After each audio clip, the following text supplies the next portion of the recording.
Friday, August 7th. Welcome back to SamCentre. I am your host, Sam, and as always, it is MMA Friday on the show. But before we get there, we have a lot to talk about.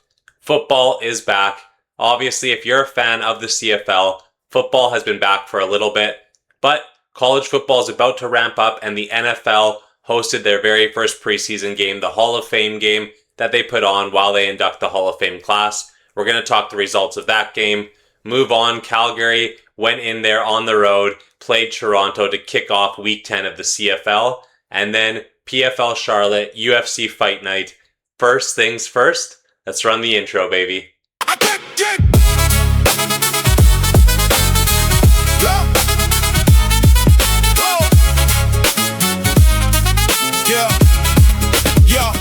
Alright, you see the wardrobe change today because the NFL is officially back, baby. The Hall of Fame game kicked off Thursday as we're recording the video, August 6th, as Carolina Panthers were able to defeat the Arizona Cardinals by a score of 33-30.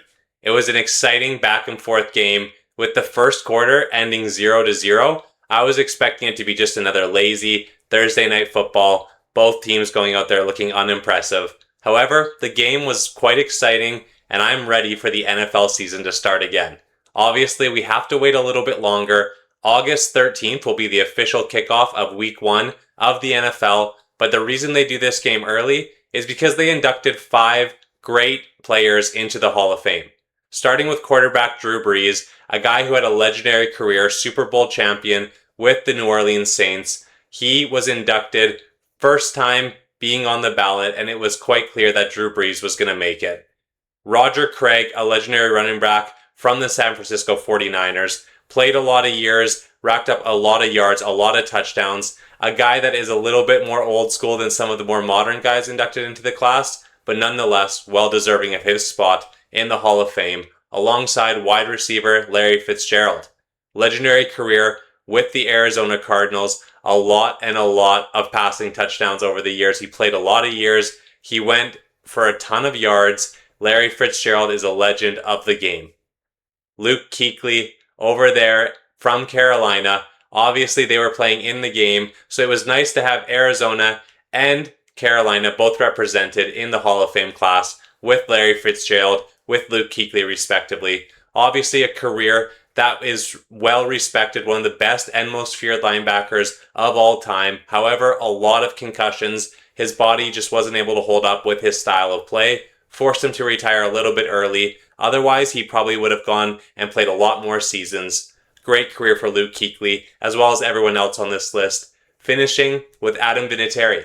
I have the Colts jersey on, so I'm a little upset he didn't go into the Hall of Fame as an Indianapolis Colt. However, the man with the most points responsible all time in the NFL, Adam Vinatieri, the legendary kicker from the New England Patriots, from the Indianapolis Colts, multiple time Super Bowl champion, a guy who went out there and hit clutch game-winning field goals when it mattered, in the snow, in bad weather, in the Super Bowl. Adam Vinatieri and this entire class, well deserving. That is your Hall of Famers for 2026. And I cannot wait to break down the entire NFL season all year long. We're going to be talking the results each and every week. We're going to preview the games. So SamCentre is going to look a little different in the coming months. Now that we have college football ramping back up, the NHL, NBA, the NFL, everything is going to be happening at once. So this is the place you need to be all year long.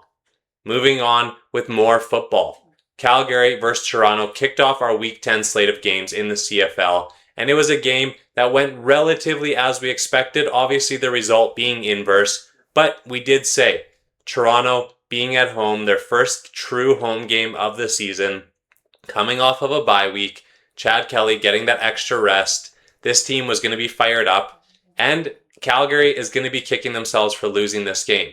The final score ended up being 33-30 for Toronto. And you're going to look at that and say, okay, high scoring, classic game between these two teams. But Calgary had an opportunity late to ice the game. While they were tied 30-30, Calgary had the ball on the 50-yard line, 3rd and inches, and they have a good short game. They had never been stopped when their backup quarterback went in there and was on 3rd and 1, 2nd and 1, whatever it was. In the third down conversion, when their backup quarterback comes in for a sneak, they haven't been stopped all season long. Cut and dry. Calgary is going to go out there, get the conversion, run down the clock, win this game, and then cement themselves now at 5-4 as contenders in the Western Conference. However, they come out lined up in shotgun, and you're thinking, what are you doing? Have we not learned from guys in the past, from times when you look at the Super Bowl, the Seattle Seahawks against the New England Patriots, when you look at other opportunities, when you have the short yardage, go under center and sneak the ball or run halfback power. Do not run shotgun, because this is you letting up an opportunity. You're starting 3 or 4 yards back. You give yourself a chance on defense now to go out there and make a play, stop you behind the line. That's exactly what happened. Toronto, to their credit, their defense stood up. They went out there, got the third down conversion on defense, and now they're sitting there, turnover on downs, ball at midfield, a big play by Chad Kelly, a massive throw to his wide receiver in order to set them up in perfect field position, an 11-yard field goal in order to ice the game. Extremely simple. Even though Toronto has had their kicking woes a little bit, now they have a new kicker in there, a guy who was a youth sports star in Canada. So he knows how to make those kicks. He's not going to miss wide in the middle easily from 11 yards. So Toronto wins this game. But for Calgary, they're going to be really, really upset. In the West, with how competitive it is, with BC now getting fully healthy again, or at least gearing up to being fully healthy. Winnipeg is going to be coming off a bye. Edmonton and Saskatchewan both battling at the front of the conference. Calgary needed to win this game. They needed to move to 5-4. And now you might have a serious conversation about play calling. I don't know how you make that decision. I don't know what they were thinking. Calgary drops to 4-5. Toronto heads back to 500. They're 4-4. Their home game, first time being back. There was a great deal for fans. They could sit in the upper bowl. It was $20 to get in, and it was all you could eat food. They gave away 10,000 jerseys of this kind of soccer mesh outfit looking thing at the beginning. It was really cool. I'm glad Toronto's attempting to bring some fans back in. You know, the World Cup displaced them, but they were able to tread water. Clearly the second best team in the Eastern Conference. Moving on with the week, we're obviously going to have Ottawa taking on Saskatchewan in Friday Night Football. Clear cut, this should obviously be Saskatchewan taking care of business. They cannot let any mental lapses in this game. Edmonton goes into Montreal on our first game of the doubleheader in Saturday. So if Montreal can hold serve and win that game, get their revenge against Edmonton, Davis Alexander, and the whole team over there looking to avenge their loss from earlier in the season, Saskatchewan needs to win this game against Ottawa, put some pressure on Edmonton, and reclaim first in the West. Because Hamilton visits BC in the second half of the doubleheader on Saturday, a game that really might not be close. Nathan Rourke returns for the BC Lions. This should be a big boost for the team. He obviously, it's not an ideal start to the season. It's not an ideal start for him and his year. But if he's back fully healthy, if the team is confident in his abilities, they're now 2-5 and a chance to go to 3-5. With Calgary's most recent loss, they're most certainly not out of things. Hamilton starting Harrison Frost, a guy who was in the UFL. He had previous stints in the CFL as well. So I'm not sure what you're going to get from him. It's most certainly going to be better than what you had with Trey Ford, as he was benched halfway through last game, inefficient on offense. They brought in Harrison Frost. Obviously, he just kind of chucked up the ball. So his passing yards look a lot better, but we need to see what we get out of him with a full week. The CFL, we're going to be back on Victory Monday to wrap up and talk all the slate of games. But obviously, the main event of the show, let's talk PFL Charlotte, UFC Fight Night Vegas. All right, without further ado, let's get into the MMA portion of the show. If you've made it this far, make sure you like, comment, and subscribe. Head over to the SamCentre Instagram as we're trying to get that media pass for UFC Edmonton. And let's get into it. The PFL Summer Series continues as they're in Charlotte this Friday, as you're watching the video, August 7th, for a matchup between Brian Battle and Dalton Rosta in the main event. They have a few other ex-UFC guys that you might recognize on the card, so I think at least the main card of this PFL matchup should be one that you tune into. Brian Battle was 7-1 in the UFC, ultimately winning a split decision against Randy Brown, but having some issues getting his weight under control. So the UFC decided to move on with Brian Battle. the PFL scooping up the butcher immediately, a guy who's good on the mic, he's entertaining, people do like him, and his fight style is fun to watch. He puts on a high level of volume, he looks to do damage, he's not much of a wrestler. His first fight in the PFL, he lost via round 1 sub to Johnny Eblen. However, that's a really hard matchup. That's a guy that could probably go over to the UFC in Eblen and be successful. Beating Randy Brown, beating Kevin Giussette, having his legendary moment on the mic, and saying, "Hey, I know y'all didn't think the Butcher was going to lose in a fist fight to a French dude. I know y'all did not think the Butcher was going to lose in a fist fight to a French dude." That's, to me, a guy that is really entertaining on the mic. So the PFL knows if they can set him up in favorable matchups, maybe get him some wins, they can build up a marketable star. And that's what they're doing. Dalton Rosta, a guy who was a high-level wrestler, he wrestled in college at Youngstown State, and he also played football there. So he's a really good athlete. If you look at him, he's really compact. He wears the weight probably a lot better than Brian Battle will. A guy who was able to potentially make 170 pounds in battle. Whereas you look at Rosta, he's really thick. He's got really big legs for the division. And so he goes out there, he kicks, he has decent striking. It's clean enough. It's nothing special. Battle's for sure going to have the edge on the feet. However, Rosta, I think, will have the power advantage and the wrestling advantage. So I can see why the odds are fairly close. Obviously, Eblen, in the first 2.5 minutes of that fight against Brian Battle, took him down 8 times. In order for that to happen, that means that you're getting up. So it should be a really good back and forth matchup. Look for Brian Battle. If he can survive the early takedowns and continue to get up, I think his striking is going to be more clean. I'm going to say late round 2 or early round 3 TKO for Brian Battle as my official call in the main event of the PFL. Moving on to the UFC, they return back to North America for a fight night at the newly renovated Apex, the main event between Mateus Gamrot and Quillian Salkild. It's going to be a really good matchup. A UFC veteran, a staple of that top 7, of that top 5 for a lot of years at 155 pounds, against the up-and-coming 12-1 prospect, my mustached brother, in Quillian. I think we're going to get there, obviously, at the end of the breakdown, but this is a fight night you should tune into. The first featured prelim that we're going to break down, Steven Titties, that's not his nickname's Concrete, but I'm going to call him Titties because of this picture, Asplund, against Guilherme Kong Pat. It should be a really fun, striking matchup. Guilherme Pat, a guy who's 6-1 in MMA, and his most recently, he's risen quite aggressively to be able to fight a guy like Asplund. He recently lost in the UFC in his debut to Thomas Peterson, who is training partners and really good friends with Steven Asplund. So that's something to think about as well.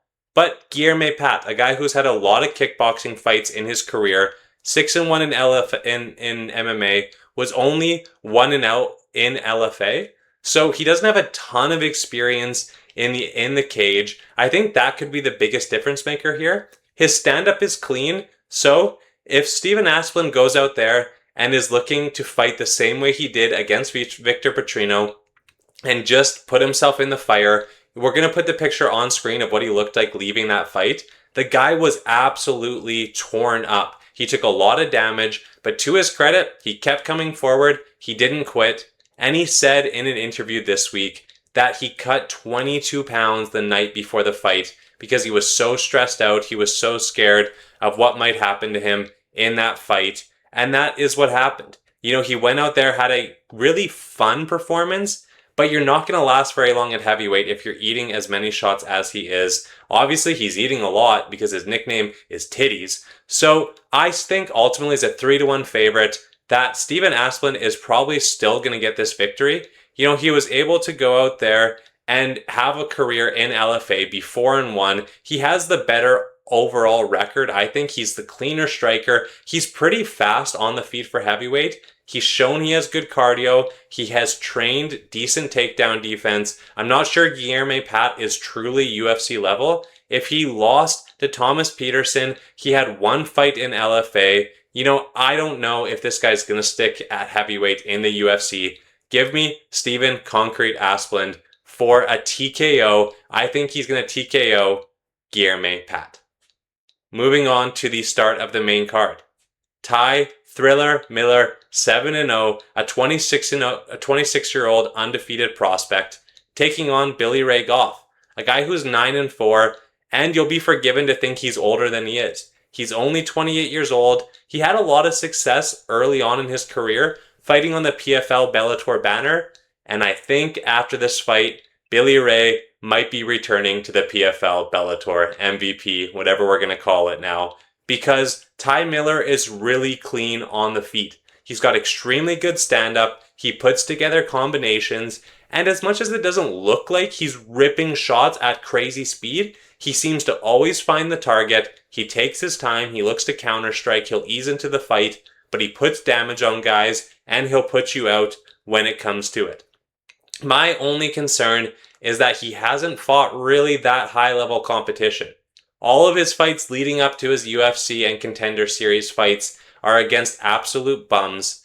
He fought Jimmy Drago, a really fun fight on the Contender Series, a back and forth where Ty Miller was able to show his striking. However, he didn't blow me away in that fight. And then he was able to go out there and demolish Adam Fugit. However, I think I could probably go out there at this point in Adam Fugit's career and beat him. So it doesn't tell me a lot, but what I see in the skill set from Ty Miller is that he's clean on the feet. He's got really good combinations. It should be good enough to beat a guy like Billy Ray Goff, who goes out there. He's got a decent mixed martial arts bag. He can take you down if he needs, but he likes to strike. He likes to spam leg kicks, throw overhands. He's not the cleanest striker, and that's what worries me. I could see this fight going a little bit long. It's possible it goes to decision and Ty Miller wins a unanimous decision, but I'm going to go with another KO, and I think Ty Miller puts out Billy Ray Goff in violent fashion. I think where the first fight, if we're looking at a Stephen Asplund, he might get a TKO. I think this one could be a clean knockout. Give me Ty Thriller Miller to go to 8-0 and be a true prospect. And then I think Billy Ray Goff, it's possible he makes his way back to the UFC, but if he drops to 9-5, now a lot of losses in the UFC, losing to Trey Waters, losing to Ramiz Brahimas, I think he's destined for the MVP promotion, where he should do fairly well. Amanda Lemos taking on Alexi Dainara, a women's fight, one that is fairly consequential for the division. Obviously, Amanda Lemos, 39 years old, against the upcoming prospect, 28 in Alexa Dainara, 14-1, a girl who has won 8 of her professional wins by submission, but since she's been in the UFC, hasn't necessarily seen that same level of success. She does have one finish, and that was Molly McCann's retirement fight. So I don't know how much stock I'm going to put into that. She lost early on in her career. Her only loss was to Bruna Brazil. She was able most recently to avenge that loss via unanimous decision in the UFC, getting her win back. And then she's also beaten Loma Lukbume by unanimous decision. However, recently, I bet against Loma to get submitted in the first round, and I hit on that because I just believe she's not that good. So I'm a little concerned how we weren't able to go out there when you're a submission artist and you weren't able to finish a girl in Loma who has been submitted multiple times. Obviously, she looked dominant in that fight. Her stand-up is decent. I wouldn't say it's better than Lemos's. However, the huge advantage here for Dainara should be in the grappling. For Amanda Lemos, a girl who has fought the who's who in the division for multiple years. Obviously, she has a win recently in the past couple years against current champion Mackenzie Dern, but she's 2-4 in her last 6, losing to fairly high-level competition. Jillian Robinson, but she was subbed by Vera Jandarova. She lost unanimous decisions to Robinson, Tatiana Suarez, Weili Zhang. So I'm not sold that everyone thinks Alexis Dainara, she's going to go out there, she's a lock to win by submission, because Amanda Lemos is tough on the ground and she should be the better striker for as long as it's on the feet. If Lemos is able to maybe turn back the clock a little bit, get up from the takedowns and tire out Dainara, I think people are going to be really upset that they put a lot of chalk on someone who, is 14-1, but she's a big favorite at this point. I do think she is the pick. She's the younger girl. She should have more athleticism. And most recently, in the past couple losses for Lemos, in the past, she's shown really good get-up game, been able to stuff takedowns, get up when she needs, and put on damage on the feet. But recently, she's been taken down. She's been controlled. Even if she's not necessarily getting submitted here, I look for a unanimous decision, 29-28, Alexa Tainara. However, it would not surprise me at all if at some point she's able to find the submission, because that is her game, and I'm not entirely sure what Amanda Lemos has left at this point, 39 years old, in a really light weight class in women's MMA, where girls are moving fast. There should be a clear speed advantage. Alexa Tainara is the pick for me. However, Amanda Lemos, with her hands on the feet, she did cut up Mackenzie Dern really badly, so she should have the consequence. She could be a fun underdog. I would just stay away from betting on women's MMA. Darren, the Damage Elkins, moving on to take up Yadier Del Valle, a fight that is a massive mismatch on paper at least. Darren the Damage Elkins, a guy who has that nickname tattooed across his chest, he's going to go out there and look to be fun. He's going to look to finish the fight or be finished. His most recent fight, he was obviously finished by Julian Erosa, and that gives me a lot of pause to pick him at all in this matchup. It's his retirement fight. He's 42 years old. He is 19-11 in the UFC, 29-12 overall. So it's fitting that he gets to go out there in the cage, have his last fight. It's just unfortunate that they're giving him Yadier Del Valle, a guy who's lost one time, is a massive prospect in this division. But I'm going to put a bit of a preface on this. Everyone loves Del Valle. He's a minus 1,100 favorite. There's absolutely no value on betting on him at all. He's going to win this fight. He's going to be the pick. He probably finishes Darren Elkins in the first round. But Del Valle is not that good. I'm so shocked at what this line is. If people are simply picking because Darren Elkins is old, his nickname's The Damage, and he was finished by Julian Erosa, I get it. I understand why the line is the way it is. However, Del Valle submitted a guy that was found guilty of throwing the fight. So when you look at it, one of his two wins in the UFC is against a guy in Isaac Dalgarian who was accused of betting or having a fixed fight against him and taking the submission in that way. His other fight in the UFC is a first round submission against Connor Matthews. Legitimately was a good fight. However, most recently he lost a unanimous decision to Jordan Levitt, and it was clearly a unanimous decision loss. You can't even make an argument for Del Valle. Obviously in the third round he had a little bit more success, but for 2 rounds he was taken down, he was controlled. Jordan Levitt was able to go out there, beat him at range, beat him on the ground, and his takedown defense was horrible. He simply accepted the position every single time. He didn't even try to get up. He played the BJJ game, and that's what has me worried for the future of Yadier Del Valle as a true prospect. You might see the line go crazy in future fights. This is one that's safe. I mean, he's going to get the win. He's going to go out there. He's going to retire Darren Elkins, probably in the first round, maybe even in the first minute. But it's not like Yadier Del Valle is this big killer who goes out there. He's gotten a couple first round finishes, but those were at the end of the first round, and one of them, he didn't even have the choke in, and he got the tap anyways. So this is a future fade for me with Del Valle. However, he's going to win this fight, and he's going to win it via submission in the first round. Billy Q taking on Diego Ferreira. Obviously, another fight that when you're looking at it on paper, 37 years old, for Billy Quarantillo taking on a 41-year-old Diego Ferreira. This is another time where you're thinking, okay, it has to end in the distance. One of these guys is getting finished. Probably one of them's retiring. But listening to Billy Q, he sounds like at a new weight class, moving up to 155 pounds, that he's excited about things. He said that the weight that he was cutting to move down to 45 was simply unhealthy for him. He found a little bit of success in recent times out. Against Cub Swanson in that fight, he was doing really well for 2 rounds. The live odds had him up. And then in that third round, as he started to fade, he got caught by Cub Swanson and got put out pretty badly. It's not necessarily a bad thing. A lot of guys lose at that point. But Cub Swanson was in his later years. There was rumors he was going to retire at that time. And then he was able to fight a little bit longer because he fought Billy and said to himself, maybe I can keep going. So I wouldn't say that's a great sign overall. You know, a guy who's 6-5 in the UFC, he's fought for a long, long time against a veteran in the game. You know, a guy who's 10-7 in the UFC, in Diego Ferreira. You know, I'm not super sold on either, betting on either side here.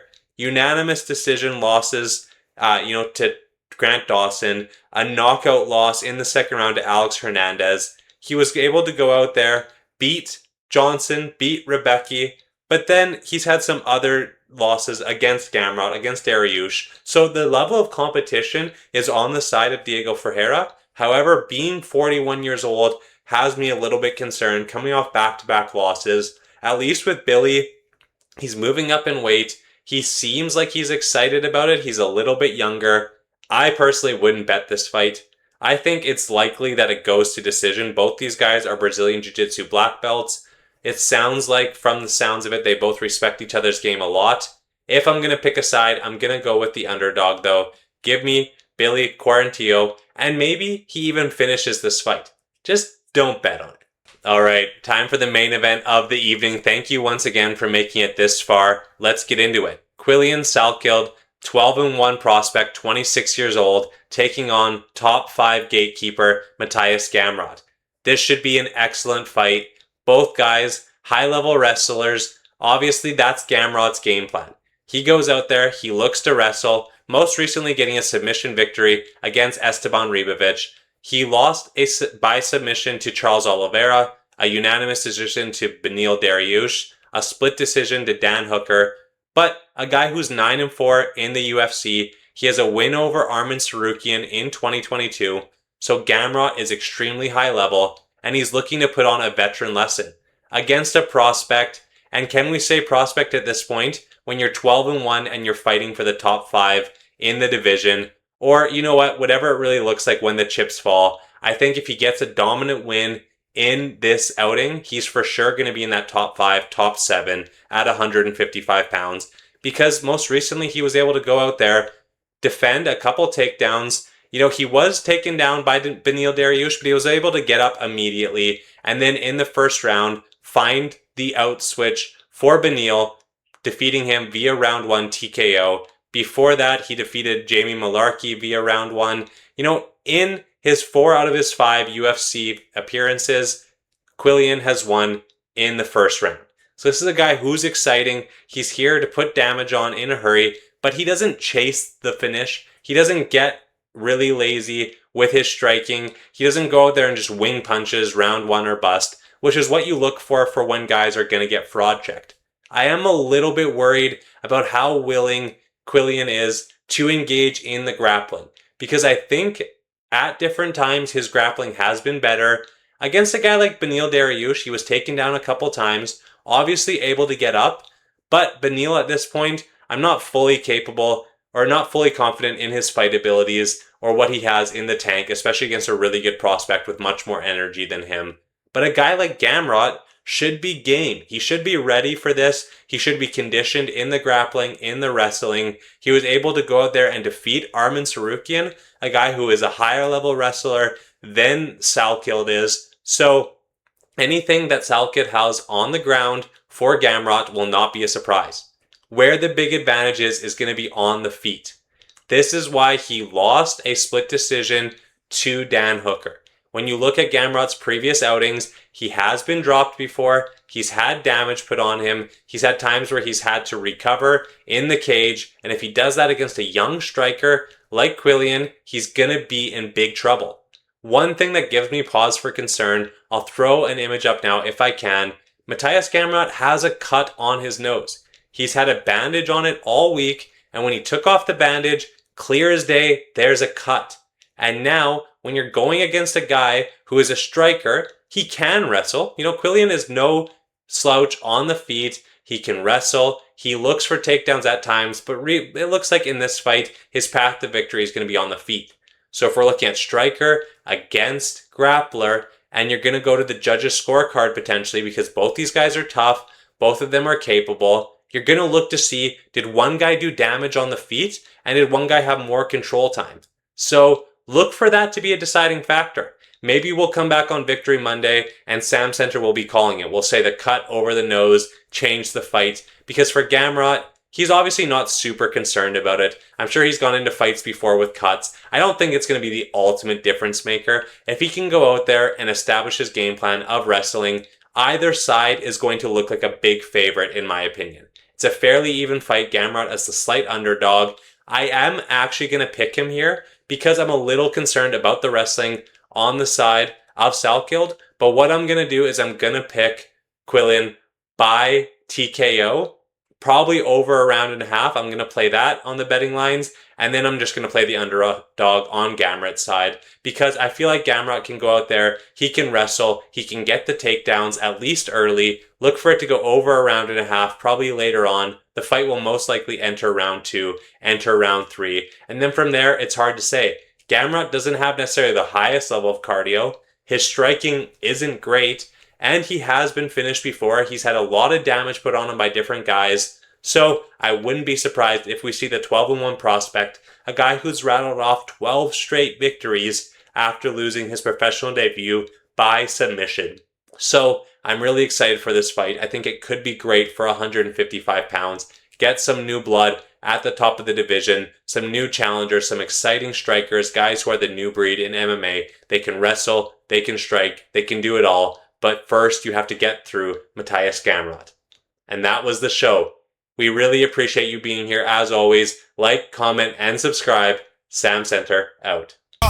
Yo, I'm sat on the throne, but I'm looking at the blueprints. Building a temple where the spirit leaves its footprints. You be a knights, the most high asked what I'm needing. Didn't ask for peas or for enemies to be bleeding. I asked for the wisdom, the hokmah, the insight to distinguish the dark from the frequency of light. See, I built the first house, see the wooden gold plate between Jashin and Boaz. Standing at the gate, the pillars of the world, severity and mercy. The path is narrow, man, the road is getting thirsty, but the temple laid stone, that's the trick for the blind. The real masonry is the structure of the mind.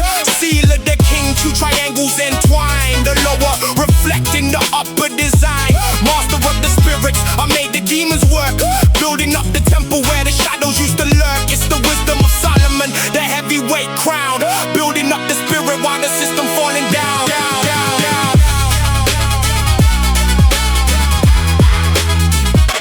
Building up the spirit.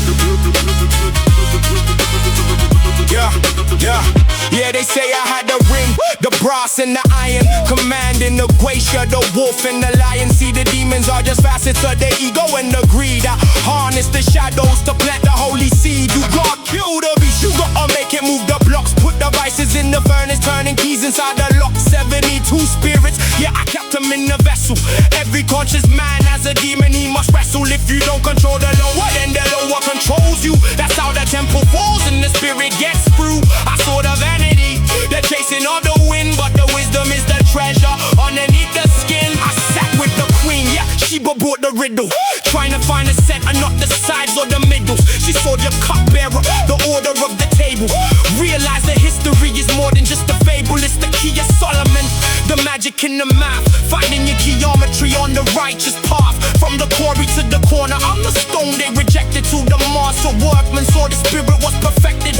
Modern day Solomon, I'm building in the ends, turning all the haters and the demons into friends. The temple is complete when the heart is in tune. From the rising of the sun to the setting of the moon. Vanity of vanities, all is vanity, unless you know the